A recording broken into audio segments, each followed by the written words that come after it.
जय साई राम। मैं ब्रिजमोहन सूरी आपका अपने इस चैनल में स्वागत करता हूं। आज हम बात करेंगे कि बृहस्पतिवार को यानी गुरुवार को यानी थर्सडे को, वीरवार को कुछ एक काम ना करने के लिए कहा जाता है। जैसे कि औरतों को कहा जाता है कि बाल नहीं धोने चाहिए, मर्दों को कहा जाता है शेव नहीं करनी चाहिए, नाखून नहीं काटने चाहिए। इसी के साथ पाठ पूजा करने को कहा जाता है और घर में कोई अमंगल कार्य ना करने की सलाह दी जाती है। आखिर ऐसा क्यों औरतों को मना किया जाता है कि गुरुवार के दिन, वीरवार के दिन बाल नहीं धोने हैं? मर्दों को बाल कटवाने के लिए, शेव करने के लिए मना किया जाता है।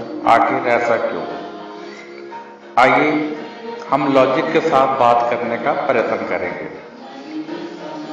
गुरुवार गुरु का दिन है, परमात्मा का दिन है, जिस दिन में भक्ति का वास है। इस दिन पाठ पूजा का विशेष महत्व होता है। बृहस्पति का दिन है। बृहस्पति हमारे पाठ पूजा को देखते हैं, गुरु को देखते हैं, हमारी शक्ति, हमारी भक्ति, हमारी वाइब्रेशन को देखते हैं। मैं जब भी वाइब्रेशन की बात करता हूं तो वह पॉजिटिव वाइब्रेशन की बात होती है। अब जो हमारे बड़े बुजुर्ग थे, उन्होंने कुछ इस हिसाब से सेटिंग कर दी थी कि वे बस कहावत की तरह बात करते थे कि बस ऐसा नहीं करना है, इससे पाप लगता है। उसके पीछे बहुत गहरे कारण होते थे, बहुत गहरे राज होते थे, जिनको हमें समझना चाहिए। गुरुवार के दिन बाल नहीं धोने हैं, इसके पीछे भी एक कारण है। क्या कारण है? कारण ये है कि इस दिन पाठ पूजा को महत्व दिया जाता था और दिया जाता है। आज का मानव कुछ हद तक भूल चुका है, परंतु सतयुग से ये बातें चलती आ रही हैं। गुरुवार के दिन यानी थर्सडे को, वीरवार को पाठ पूजा को महत्व दिया जाता था। जब औरतें बाल धोएंगी तो तेल लगाएंगी, फिर उसको सुखाएंगी, फिर बाल कंघी करने में टाइम लगाएंगी। तो इस सारे क्रम में उनका पाठ पूजा का टाइम वेस्ट होगा। तो बड़े बुजुर्गों ने एक बात कही थी कि गुरुवार के दिन बाल नहीं धोने हैं। यदि बाल धोएंगे तो पति पर, पिता पर, भाई पर भार आएगा। क्योंकि यदि अकेले पति की बात की जाती तो कुंवारी औरतों ने, लड़कियों ने कहना था भाई हमारा तो पति नहीं है, उनका भाई है, उनका बाप है। ये इसलिए कहा जाता था कि जब औरतें पाठ करती हैं तो उसका फल अपने पति, अपने भाई, अपने बाप के लिए सुख मांगती हैं। तो जब सुख नहीं मांगेंगे तो फिर ठीक है, दुख तो आएगा ही। इसलिए एक बात कह दी गई कि गुरुवार के दिन बाल नहीं धोने हैं, ताकि ये समय वेस्ट ना हो और व्यक्ति यानी औरतें जो हैं वह अपने सारे टाइम को पाठ पूजा में लगा सकें। इसी प्रकार मर्दों के लिए कहा गया कि शेव नहीं करनी है। यदि वो शेव कराने चले जाएंगे तो वहां पर कितना अपना टाइम लगा देंगे, उनका वह टाइम खराब होगा और पाठ पूजा में से कटेगा। तो अब उनको भी कह दिया गया कि शेव नहीं करवानी है, क्योंकि अब शेव घर में करने का प्रचलन थोड़ा बड़ा है। पहले तो सब बाहर जाते थे, और बाहर जाएंगे तो टाइम तो लगेगा ही। इससे भी मुक्त कर दिया गया कि भाई आप पाठ करो, ना तो बाल धो, ना आप शेव करो, बस आप सीधे सीधे पाठ करो और पाठ में अपना समय लगाओ। जब पाठ में समय लगेगा तो ये चीजें करने की जरूरत महसूस नहीं होगी।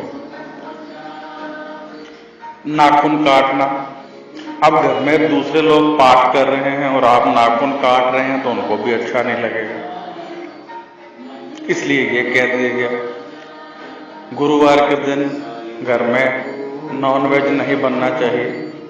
अब कोई घर में एक आध बंदा ऐसा हो जो मांसाहारी हो, तो यदि गुरुवार के दिन बनाएगा तो सब पाठ कर रहे हैं, कोई हवन कर रहा है, क्योंकि सातयुग में ऐसा होता था, तो उनको अच्छा नहीं लगेगा, उनके पाठ में विघ्न पड़ेगा। गुरुवार का दिन पवित्र दिन माना जाता है। इस दिन बृहस्पति का वास है। बृहस्पति एक गुरु हैं। जब ये अपने वार में, अपने दिन में, अपने डे में आते हैं तो इनकी शक्तियां, इनकी वाइब्रेशन बढ़ जाती है और हमें उनकी वाइब्रेशन को लेना है। उनकी वाइब्रेशन को लेने के लिए हमें पूरा दिन पाठ करना है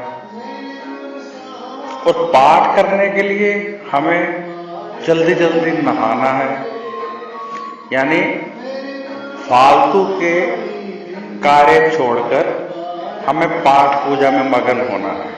अब जो ऋषि लोग जंगलों में रहते हैं वह रोजाना नहाते नहीं, वह तो मिट्टी से भी स्नान कर लेते हैं। सुबह उठे, मिट्टी अपने शरीर पे मली और ऐसे ही पाठ पे बैठ गए। हम गृहस्थ में रहते हैं, हम नहाते हैं। किसी ने सवाल किया कि क्या पाठ पूजा करने से पहले नहाना जरूरी है? तो इसका जवाब था कि नहीं, नहाना जरूरी नहीं है, परंतु मानव जब तक कुछ स्पेशल ना कर ले, कुछ विशेष ना कर ले, उसे लगता है कि उसने कुछ नहीं किया है। इसलिए जब हम नहाते हैं तो हमारा सेल्फ कॉन्फिडेंस बढ़ता है कि हमने कुछ खास किया है, अब हम पाठ करने के लिए तैयार हैं, हम पाठ कर सकते हैं, पूजा कर सकते हैं, हमें शक्तियां मिलेंगी, हमें वाइब्रेशन मिलेगी। हमने परमात्मा की वाइब्रेशन को लेना है। तो नहाना कहीं भी जरूरी नहीं है। मन शुद्ध होना चाहिए, मन पवित्र होना चाहिए, आपकी आत्मा पवित्र होनी चाहिए। शरीर की कोई बात नहीं है, शरीर तो वैसे ही गंदगी के घर है, बाहर से तो आप सवार लोगे, जो अंदर गंदगी पड़ी है उसका क्या करोगे?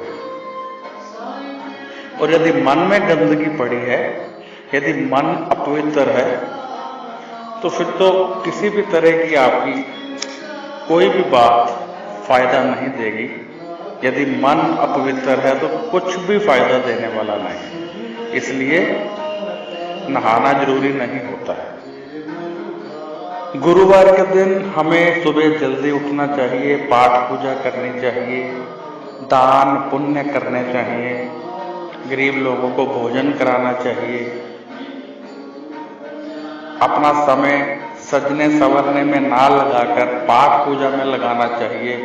इसी को ध्यान में रखते हुए बड़े बुजुर्गों ने बाल ना धोने, शेव ना करने, नाखून ना काटने आदि की रीतियां बना दी, जो रिवाज बन गए, रीतियां बन गई। मेन कारण लोगों को नहीं पता होता है कि ये बात प्रचलन में क्यों आई।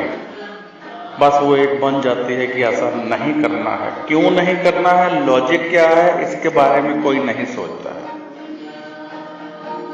बस इस बात के पीछे यही कारण था कि व्यक्ति सुबह उठते ही पाठ पूजा में मगन हो जाए, उसे इन चीजों से छूट दे दी गई। अब लंबी चौड़ी बातें यदि वो करते तो लोग समझ ना पाते, इसलिए एक बार में बात खत्म कर दी कि वीरवार के दिन यदि बाल धोओगे तो पति भाई पिता पर भार आएगा। वीरवार के दिन यदि शेव करोगे, कटिंग कराओगे तो दुख पाओगे। बात सिर्फ इतनी है, करो जो मर्जी, लेकिन पाठ पूजा पूरी तरह करो, लगन से करो, दान पुण्य करो, ताकि बृहस्पति का आशीर्वाद मिले और आप जिंदगी में आगे बढ़ सकें। मेरे इस चैनल को यदि आपने सब्सक्राइब नहीं किया है तो जरूर करें, क्योंकि इसमें ज्योतिष संबंधी जानकारी, धार्मिकता प्रति जानकारी, लाल किताब के ऊपर जानकारी और साईं बाबा के प्रवचन, हिंदू मान्यताओं के विभिन्न आधार, ऐसी जानकारियां हम देते रहते हैं। ये चैनल ब्रिजमोहन सूरी के नाम से है, इसे सब्सक्राइब जरूर करें। जय साईं राम।